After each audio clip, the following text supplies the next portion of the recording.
Well, to use the famous quote, it's deja vu all over again, folks, because Donald Trump is once again on the clock and could be looking at having his assets seized by New York Attorney General Letitia James as early as next week.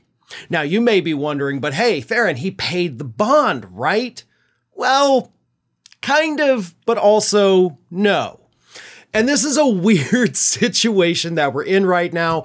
And I know this entire week, everybody has been bombarded with Trump legal news, from the fraud trial to the criminal trial that starts on Monday. So there's been a lot of rulings, all of them very bad for Trump, by the way. But sometimes it's difficult to wade through everything and see things clearly. So I'm going to try to explain as simply as I can what's happening with the New York fraud bond, because there's other things happening with the trial too. Okay, Letitia James has made other filings accusing Weisselberg of, lying again, accusing the Trump organization of withholding documents and information during the trial. So that's a whole nother thing. But with the bond, here's what's happening. Last Friday, Letitia James filed a motion with the court saying, hey, listen, this Knight Specialty Insurance Company that posted the $175 million bond, one, is not adhering to the laws in the state of New York for somebody posting a bond. The company is based in California. They're registered for some reason in Texas, but they're based in California and they're doing business in New York. And when you're doing business in New York, especially when it comes to paying a legal bond, you have to play by the rules of New York. James said in her motion, they're not playing by the rules. One of the things specifically is the fact that the amount of the bond they pay cannot be greater than 10% of their surplus assets.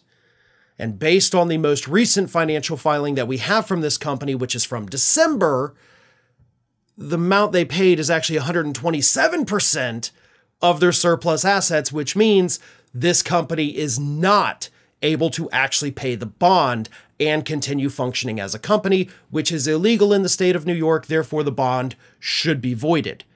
But it's not just that.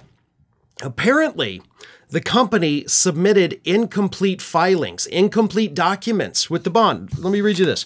The bond paperwork Knight submitted was incomplete, and Knight was not registered with the New York Department of Financial Services, which is a requirement for any guarantor of a bond within the Empire State.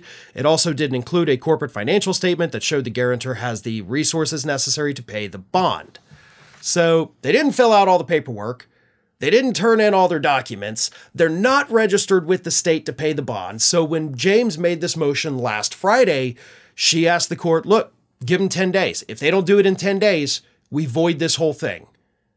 And as soon as that happens, if the judge does come and say it is voided and they do not grant him an extension to find another bond company, at that moment, she can start seizing his assets because technically the bond will not have been paid. So, like I said, he is once again on the clock. Things are not looking good for this particular bond. But there's another wrinkle in this.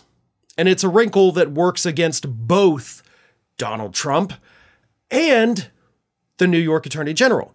And the wrinkle is this. It was reported earlier this week, and I talked about it when it came out, that there was a company that was willing to pay the full $464 million bond. But Trump's lawyers did not tell the courts this and instead got them to reduce it to $175.